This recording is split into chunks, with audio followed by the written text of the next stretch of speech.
আমাদের রাজ্যের মুখ্যমন্ত্রী ভীষণ মাপের চালাক মানুষ।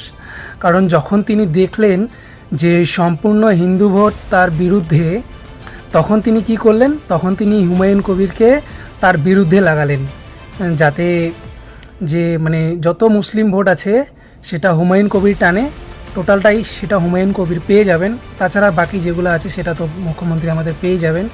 কিন্তু তাছাড়া বাকি যে হিন্দু ভোটগুলা মমতা ব্যানার্জিকে ভোট দেবে না, সেগুলো টানার জন্য মমতা ব্যানার্জি হুমায়ুন কবিরকে আলাদা করে দেওয়ার পর নিজে জগন্নাথ মন্দির, তারপর শিলিগুড়িতে মহাকাল মন্দির, অনেক কিছু করবেন এখন হিন্দুদের মানে তিনি দেখাতে যাচ্ছেন যে না, আমি হিন্দুদের সমক্ষে।